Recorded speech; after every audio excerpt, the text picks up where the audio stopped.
بغيت نقول واحد رسالة لسيدي صاحب الجلالة الملك محمد السادس.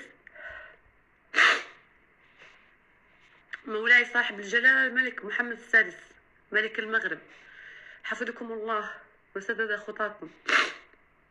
بعد تقديمي لفروض الطاعة والولاء مشفوعة بأسمى عبارات الولاء والإخلاص الرائعين والدعوات الصالحات، أنا دنيا بطمة رعية من رعاياك الأوفياء،